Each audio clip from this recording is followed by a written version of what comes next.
ছোটবেলা থেকে নাচের প্রতি আমার আলাদাই একটা আকর্ষণ ছিল।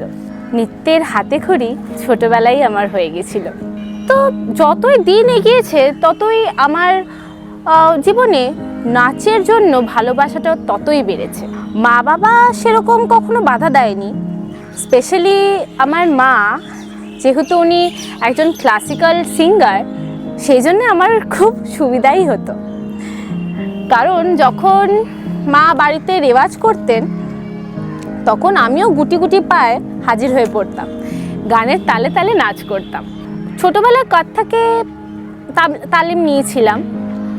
তারপরে আমাকে কলকাতায় ছেড়ে তামিলনাড়ু চলে যেতে হলো, কিন্তু কখনো আমি কি নাচটা ভুলে যাইনি বা শেখা ছেড়েও দিইনি। বরঞ্চ আমি নতুন পরিবেশে নতুনভাবে ভরতনাট্যম শেখা শুরু করলাম।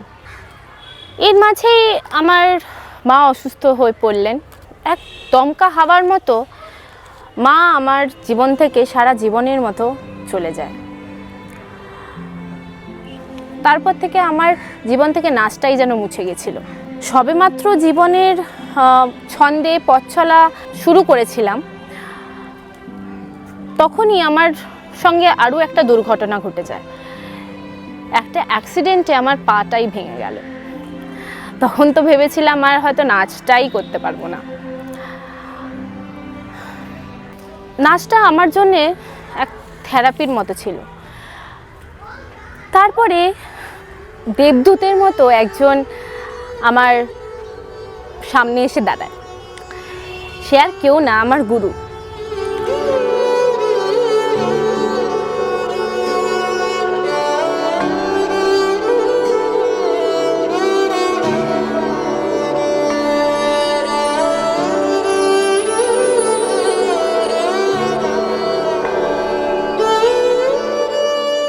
আজ এই সকল নৃত্যশিল্পীদের শ্রদ্ধা জানানোর দিন।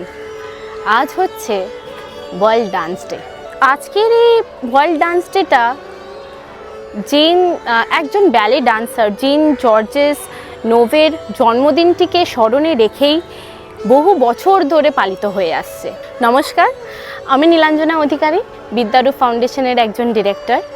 আপনাদের স্বাগত জানাই আমাদের পডকাস্টে পর্ব 2 সমাজের দর্পণে, যেখানে আজকে এই শুভ দিনে আমরা একজন বিশেষ নৃত্যশিল্পীকে পেয়ে গেছি।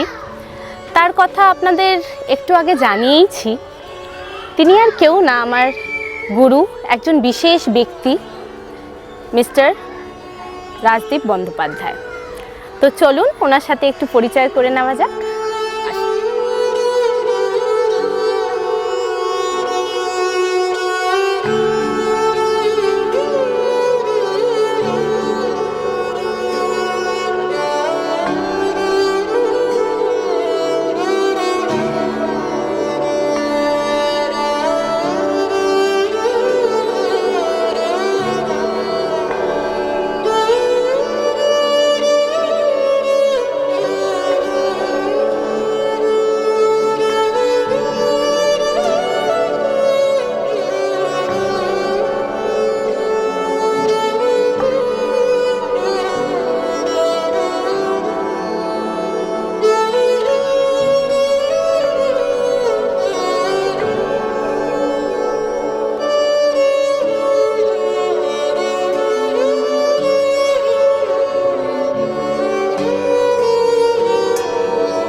সত্যি স্যার, আপনার ডান্স দেখে আমি মুগ্ধ হয়ে গেছি। আমি মনে হচ্ছিল কিছু সেকেন্ডের জন্য আমি অন্য দুনিয়াতে চলে গেছি। মানে অপূর্ব লেগেছে আমার ডান্সটা। আর আমি আপনাদের এখন পরিচয় করিয়ে দিই একটু। আমার গুরু মিস্টার রাজদীপ বন্দ্যোপাধ্যায় আমাদের সাথে রয়েছেন। নমস্কার, আপনাকে আমাদের পডকাস্টে স্বাগত জানাই। তো আপনার যে এই যে মিউজিক আর ডান্সকে কী করে রিলেট করেন একটু যদি বলেন। মিউজিক আর ডান্স তো একটার সঙ্গে একটা পরিপূরক। যেখানে আমি বারবার সাহিত্যের কথা বলি, সাহিত্য নির্ভর মিউজিক যেটা হয় সেটা দিয়ে পরবর্তীকালে ডান্স হচ্ছে। এবার সেই সাহিত্যের একটা এক্সারসাইজ আমিও আমার স্টুডেন্টদেরকেও বলি যে একটা করে শব্দ যদি তুমি নাও, যেমন হচ্ছে আনন্দ, বা তুমি যদি নাও করুণা, হ্যাঁ সেটা আমরা এবার করুণা বা করুণা এটা তুমি কতভাবে বলতে পারো, বা আনন্দটাকে তুমি কতভাবে বলতে পারো। যতভাবে সঙ্গীতে আসে ততভাবে নৃত্যের অভিব্যক্তিতে আসে। মানে যদি আমি বলি আনন্দ আনন্দ আনন্দ আনন্দ আনন্দ আনন্দ আনন্দ আনন্দ আনন্দ, এত ভার যদি আসতে পারে তাহলে আমার অভিব্যক্তিতেও বার এটা আসতে বাধ্য। তাই জন্য মিউজিকটা খুব প্রয়োজন একটা নৃত্যশিল্পী। মানে আমরা তালের সাধনা করতে করতে কোথাও একটা সুরের সাধনা করা বন্ধ করে দিই। একদম। যত বেশি আমরা বডি নিয়ে কাজ করি, যত বেশি আমরা ছন্দ নিয়ে কাজ করি, তত বেশি আমরা মেলোডি নিয়ে কাজ করা বন্ধ করে দিই। ওই জন্য আমি সবসময় আমার ডান্সের মধ্যে মেলোডিটা খোঁজার চেষ্টা করি এবং সাহিত্য এবং সুরটাকে কিভাবে আমার নৃত্যের মধ্যে ইনকর্পোরেট করতে পারছি সেটা আমার কাছে খুব বেশি জরুরি। তো এইভাবে মিউজিক আর ডান্সকে আমি এক করার চেষ্টা করি সবসময়। খুব সুন্দর।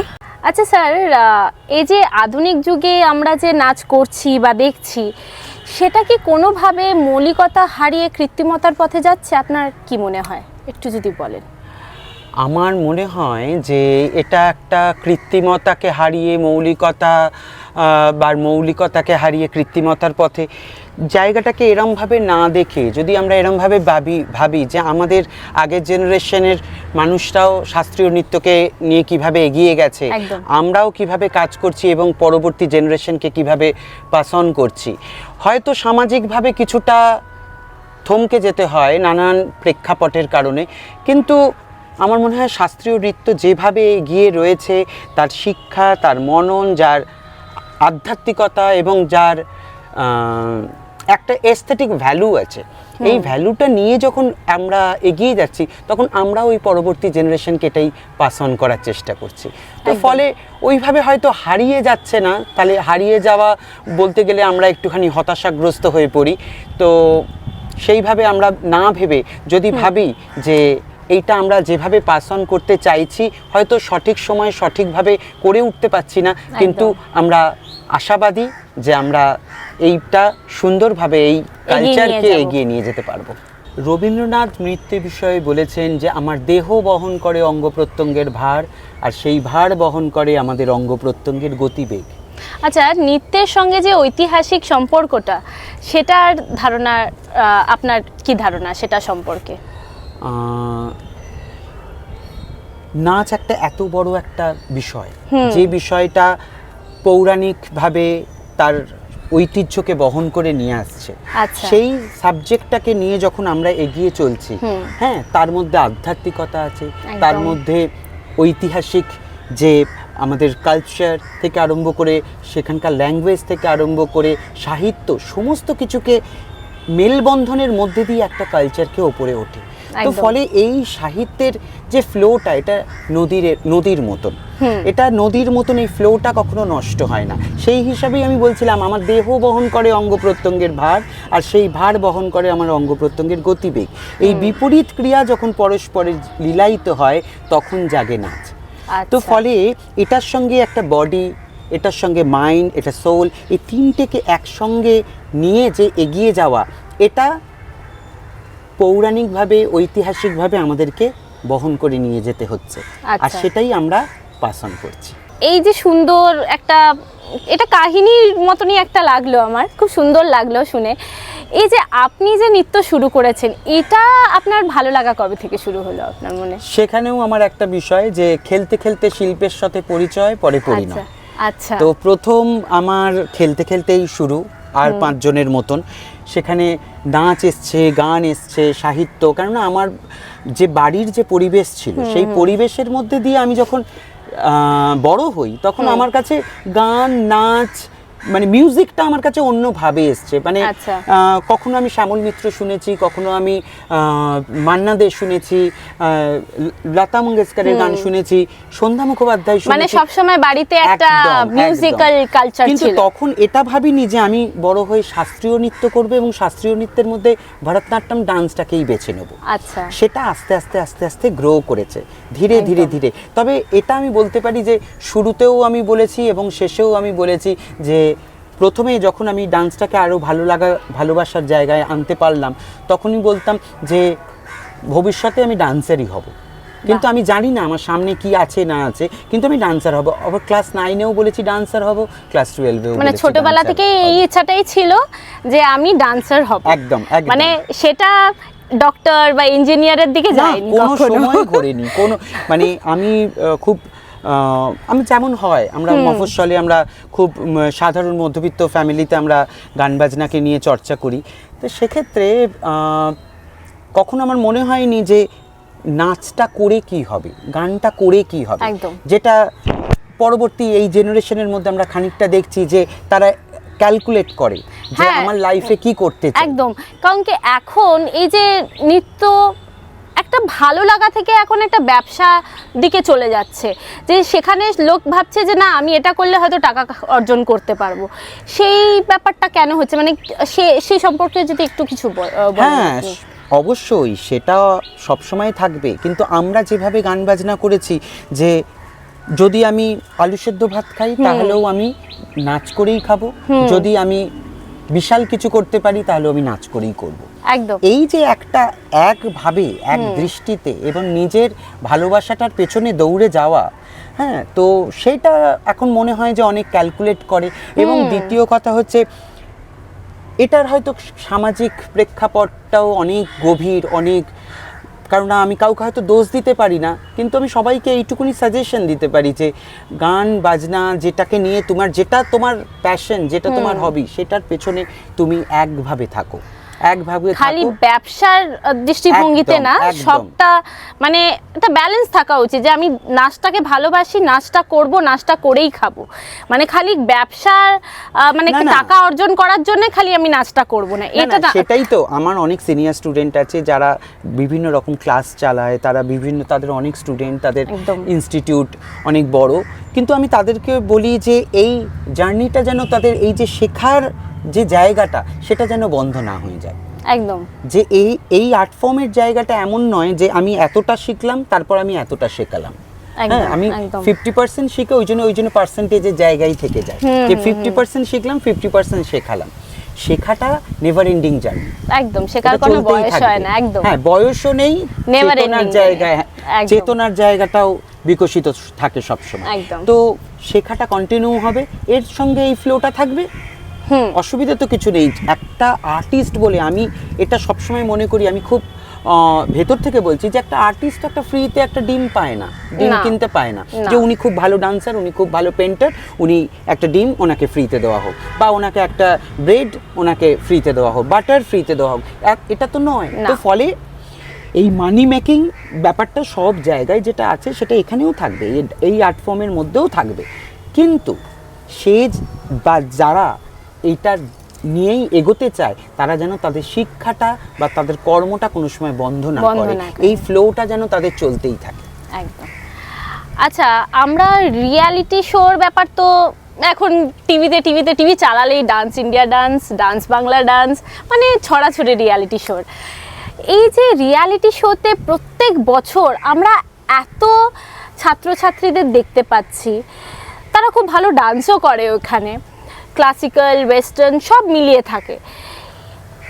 আফটার রিয়ালিটি শো ওদেরকে আর খুঁজে পাওয়া যায় না। ওরা হয়তো কেউ মানে ফার্স্ট হচ্ছে, কেউ সেকেন্ড হচ্ছে, সব নিজের নিজের একটা ক্যারিয়ার গ্রো হয়তো করে নিয়েছে, কিন্তু ওদেরকে আর আমরা কোথাও সেই জায়গাটাকে দেখতে পাই না। সেটা কেন?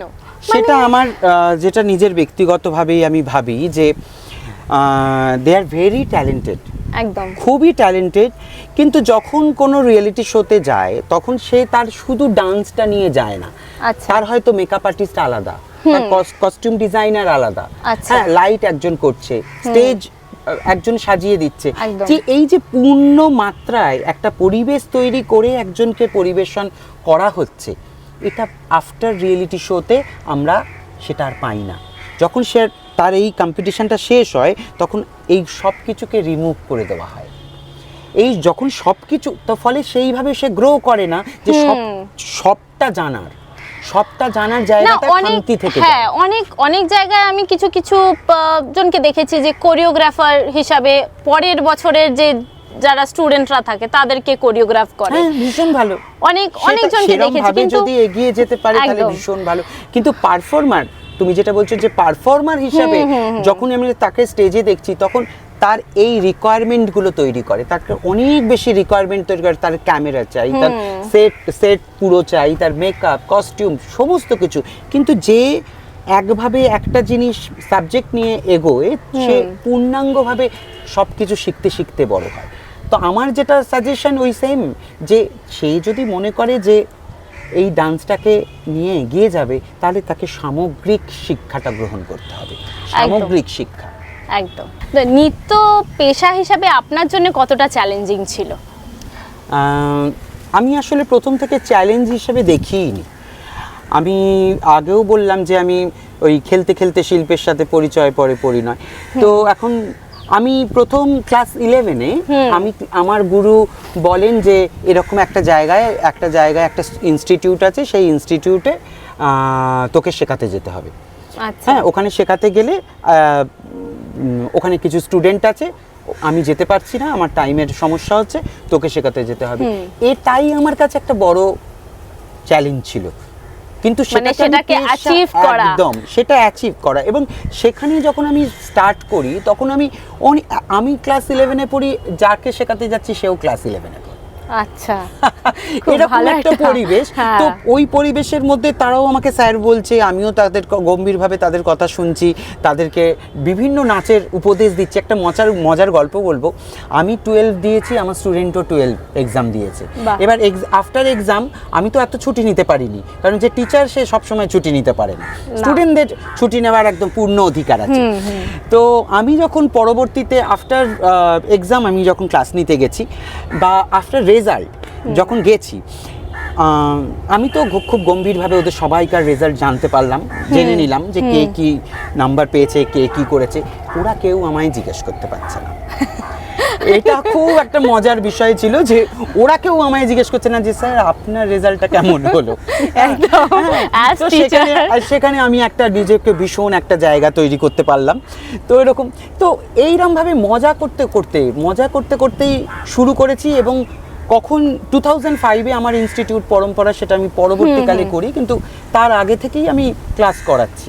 এবং ইউনিভার্সিটি, আমি রবীন্দ্রভারতী ইউনিভার্সিটিতে পড়ি, সেখানকার যারা সিনিয়র ডান্সার মানে আমাদের ব্যাচমেট, তারা আমার কাছে প্র্যাকটিস করতে আসতো। বা তারা 1 বছরের যে জুনিয়র, সে আমার কাছে বলতো যে আমি কি আসবো দাদা এরম প্র্যাকটিস করতে? আমি হ্যাঁ চলে এসো। তো ফলে এই ক্ষেত্রটা তৈরি করাটা খুব ইম্পর্টেন্ট। কিন্তু যদি আমি মনে করি যে এটা কোনো মোমোর দোকান বা এটা কোনো রোলের দোকান, যে আমি আজকে উদ্বোধন করলাম, আজকে নববর্ষের দিন ফুল টুল লাগিয়ে আমি শুরু করলাম, এইভাবে শিল্পের সঙ্গে আমি ঢুকিও নি, আর এইভাবে আমার কোনো চ্যালেঞ্জ আমি নিইনি। আচ্ছা, আমি চলতে রিকোয়ারমেন্ট অনুযায়ী নিজেকে তৈরি করেছি, আর রিকোয়ারমেন্ট অনুযায়ী ছেলে মেয়েদেরকে তৈরি করেছি। পরম্পরা যে তৈরি হয়েছে 2005-এ, সেখানেও আপনার স্টুডেন্টস একদম বিল্ড আপ ছিল যে না এরা ইয়ে মানে আগে থেকেই আপনি যেহেতু শিখাতেন, হ্যাঁ। মানে ওরা জানতো যে আপনার সাথে একটা ইনস্টিটিউট আপনার খোলার ইচ্ছা আছে, সেখানে আমি শিখবো এটা আসলে এটা বদারই করেনি ওরা, আচ্ছা, এটাই আচ্ছা। মজার বিষয় যে ওরা তো শিখছে। এবার আচ্ছা। 2005-এ আমার যেটা হলো যে রেজিস্টার্ড স্কুল হলো, যেটা আচ্ছা, আচ্ছা। অফিসিয়াল ওয়ার্কটা যেটা হলো সেটা কমপ্লিট হলো, দিয়ে আমার ইনস্টিটিউট হলো, পরম্পরা। সেটা ওরা বদারই করেনি। মানে ওরা আগে থেকেই যেহেতু একদম, শিখতো, ওরা শিখছে, মানে ওরা একটা নাম পেয়েছে, একদম। একটা হ্যাঁ, জায়গার একটা একদম। একটা রেজিস্টার্ড হয়েছে, যেহেতু সেটা বদারেশন কিছুই ছিল না ওদের কিছুই কাছে। ছিল না, তো একদম। ফলে এইভাবে চলতে চলতে ওই জন্য কোনোদিনও ভাবিনি যে এটা আমরা আমার প্রফেশন হিসেবে, এবং এখনো ভাবছি না। এখন পরম্পরাতে কত স্টুডেন্টস, মানে আমিও আপনার স্টুডেন্ট, আমি মানে এখন অ্যাট প্রেজেন্ট পরম্পরাতে কত স্টুডেন্টস আছে? পরম্পরাতে এখন 150-160 এরকম স্টুডেন্ট আছে। আচ্ছা। কিন্তু ব্যাপারটা যেটা হচ্ছে যে কিছু অনলাইন ক্লাসেস থাকে, আচ্ছা, কিছু আচ্ছা, কিছু আচ্ছা। জন ছেড়ে যায়, আবার তারা শুধু সেটা তো পার্সোনালি করার জন্য আবার ব্যাক করে। হ্যাঁ, তো ফলে তাদের জার্নিটা, তাদের কারুর বিয়ে হয়ে যায়, তারপরে তারা আবার কিছুদিন বাদে শুরু করে, তো ফলে সেগুলো কাউন্ট করি না, ওই ফ্লোতেই চলছে। সকাল 9:30 থেকে ক্লাস স্টার্ট হয়, রাত্রি 7:30-8টা অবধি চলতে থাকে। তো এটা একটা ইউনিভার্সিটির মতন করতে থাকে ওরা। মানে এটা আপনার একটা এনজয়মেন্টের জায়গায়, মানে একদম। আপনি যে ডান্সটাকে খালি ব্যবসার দিকে না, মানে মন থেকে আপনি চেয়েছেন, সেটা পেয়েছেন, সেটা নিয়েই এগোচ্ছেন, সেটা একটা খুব ভালো একদম, জিনিস। একদম। মানে সেটা হয়তো সবাই পারে না। আমি মানে কাউকে ছোট করছি না, কিন্তু আমার মনে হয় যে আমি অনেকজনকে দেখেছি যে মানে এখন পাড়ায় পাড়ায় তো আমি বলবো যে এখানে একটা ডান্সের স্কুল খুলে যাচ্ছে, এখানে একটা ডান্সের স্কুল খুলে যাচ্ছে, কিন্তু কারোর কাছ থেকে আমি সেটা শুনতে পাচ্ছি না যে না ঠিক আছে আমি শিখছি একটা জিনিস। এই সবাই গানে হয়তো একটু হাত পা নাড়াচ্ছে, সেটাই নাচ।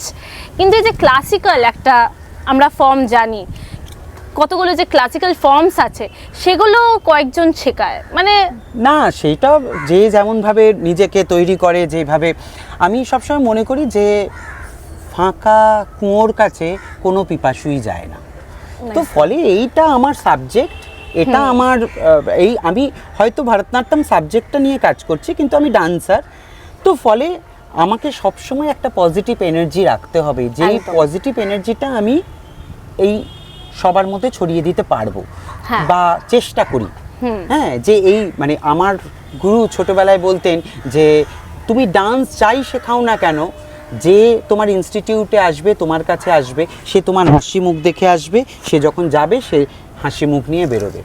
একদম। তার এই যে ছোট ছোট বাচ্চারা যখন শিখতে আসে, তখন আমি কখনো বলি না যে ওদেরকে এতটাই এইভাবে বিগেরেস্ট ডান্স ফর্ম এরমভাবে টাফভাবে এরমভাবে শেখাতে, কারণ সে শিখুক না শিখুক ক্লাস 9-এ হয়তো ছেড়ে দেবে, কিন্তু তার ছোটোবেলাকার স্মৃতিটা যেন নষ্ট না হয়ে যায়। হ্যাঁ, সেটা আমিও বলবো আমার সাথে হয়েছে। যেমনি আমি নাচ শুরু করেছিলাম এক পাটে, কিন্তু তারপর মানে অনেক সমস্যা দেখা দিল। আমি সত্যি আপনার কাছ থেকে সত্যি গাইডেন্স অনেক পাই, কারণ কি আমি সেই ছোটোবেলাটাকে ফিরে পাই। যেহেতু আমি ছোটোবেলায় একটা জিনিস দিয়ে শুরু করেছি, তারপর সেটাকে কোথাও না কোথাও এটা হারিয়ে গেছিল। তারপর যে আপনার কাছ থেকে ইন্সপায়ার হয়ে একটা গাইডেন্স পেয়ে আমি আবার শুরু করতে পেরেছি, সেটা আমি স্বপ্নেও ভাবতে পারিনি। মানে এটা একটা বলা যেতে পারে স্বপ্ন, ড্রিম কাম ট্রু। একদম না, হয়তো যোগাযোগ করিয়েছে ঈশ্বর উপরে, ওই যোগাযোগ করিয়েছে, কিন্তু আমি চেষ্টা করি ওই পজিটিভ এনার্জিটা দেওয়ার কথা, আর বাচ্চাদের ওই ছোটবেলাকার সুখের স্মৃতিটা যেন না বন্ধ হয়ে যায়। এবং আরেকটা যেটা হচ্ছে, ক্লাস 9-এও যদি সে ছেড়ে দেয়, ক্লাস 8-এও যদি ছেড়ে দেয়, তাহলে সে অন্তত বুঝুক যে ইন্ডিয়ান ক্লাসিক্যাল ডান্স কি, Indian heritage, Indian classical dance যে একটা এত বড় একটা সমুদ্রের মতন, সেটা জানুক। সেটা সম্ভব কারণ নাও হতে পারে, সবাই ডান্সার হয়ে গেলে তো পৃথিবীটা অন্যরকম হয়ে যাবে। তো যদিও চাই সবাই ডান্সার হোক, কিন্তু এই ফ্লোটা চলুক। আর যেটা হচ্ছে, আমি হাত পা দিয়ে নাচটা হয়তো করানো সম্ভব হয়, কিন্তু তাকে ভালোবাসানো, একদম তার ভেতরে গেঁথে দেওয়া, এই কাজটা হচ্ছে সবচেয়ে বেশি।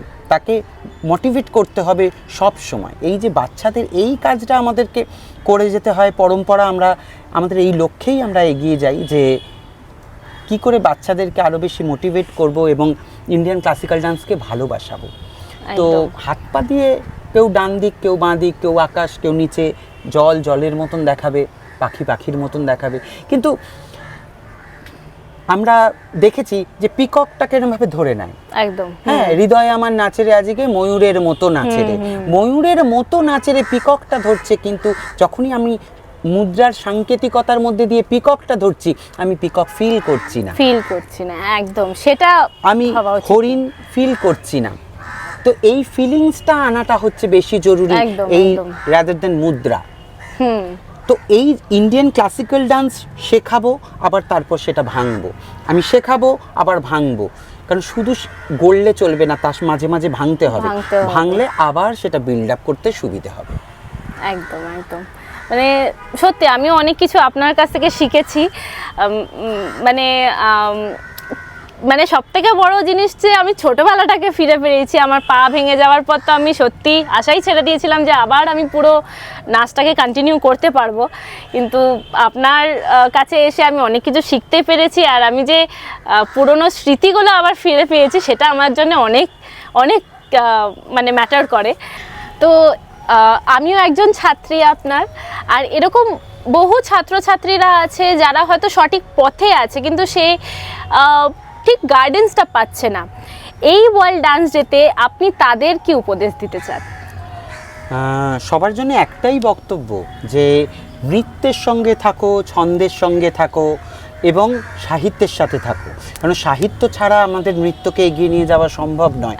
কিন্তু মিউজিক, যে কোনো রকম মিউজিক, যে কোনো রকম ছন্দ, যে কোনো রকম তালের সঙ্গে নিজেদেরকে মেলে ধরো। এটা কোনো ক্লাসিক্যাল ডান্স ফর্ম, কোনো একটা পার্টিকুলার আর্ট ফর্মের পেছনে আটকে না থেকে বা সেই ডান্স ফর্মটাকে না নিয়ে বাদবাকি যে কোনো রকম, যে যেখানে যে ডান্স ফর্মটাকে অ্যাভেলেবল বলে মনে করবে, যে নাচটা করে সে আনন্দ পাবে, সেরকম যে কোনো নাচ সে করে এগিয়ে নিয়ে চলুক এবং ওই পজিটিভ এনার্জি নিয়ে এই কাজটা যদি করে যায়, আনন্দ নিয়ে করে যায়, আমার মনে হয় যে আলটিমেট আনন্দ ওটাই, যে নিজের কাজটাকে করে যাওয়া, এবং নিজের কাজটা যখন করতে পারবে তার যে ভেতর থেকে যে আনন্দটা আসবে সেই আনন্দটাই চারদিকে ছড়িয়ে দেবে। একদম। তো বন্ধুরা, আমি স্যারের কাছ থেকে আজকে অনেক কিছু শিখলাম। সাহিত্যটা আমাদের ধরে রাখা মাস্ট, কারণ কি সাহিত্য যদি না আমরা ধরে রাখতে পারি তাহলে নাচ হয়তো আমরা হাত পা ছড়িয়ে নাচ করতে পারি, কিন্তু সেই ক্লাসিক্যাল জিনিসটা আমরা পাবো না নাচে কখনোই, আর এস্থেটিক গ্রুপটা পাবো না। তো আমরা সব সময় মানে নাচটা আমরা খালি ব্যবসায় রূপে না, আমরা ভালো লাগার থেকেই করব। মানে যারা নাচ নিয়ে আছেন বা যারা নাচ করতে চান তারা নাচ করুন, সেটাকে কন্টিনিউ করুন। হ্যাঁ, অনেক সময় অনেক প্রবলেম হতে পারে যে আপনার কোনো সমস্যা হচ্ছে, আপনাকে হয়তো ছেড়ে দিতে হচ্ছে, কিন্তু মন থেকে যেন না মোছে। একদম মন থেকে মুছে গেলে সেটা মানে একদমই অন্য রূপ নিয়ে নেবে, সেটা যেন না হয়। মন থেকে একদম মুছবেন না নাচটাকে। নাচটা সত্যি, নাচ হচ্ছে একটা থেরাপি, জানেন, কারণ কি নাচ হচ্ছে মনকে ভালো রাখে আর কি। মন যখন খারাপ হবে, একটা জাস্ট গান চালিয়ে দিয়ে আপনি নাচ করবেন, দেখবেন আপনার মন একদম হালকা হয়ে যায়। সেটাই আমিও করতাম, মানে ছোটোবেলায় সত্যি আমার মন ভালো না লাগলে আমি এটাই করতাম। তো আজকে ওয়ার্ল্ড ডান্স ডেতে একটাই আপনাদের কথা জানাতে চাই যে নাচকে ভালোবাসুন, একদম নাচ ভালোবাসুন, নাচ করে যান, দেখবেন সত্যি মন ভালো থাকবে, আর এদিক ওদিক কিছু দেখতেই হবে না, তাই তো স্যার? ঠিক আছে, তো এই পর্যন্তই আমাদের পডকাস্ট। তো সঙ্গে থাকবে। ধন্যবাদ। ভালোবাসার টানে মানুষের পাশে বিদ্যারূপ ফাউন্ডেশন।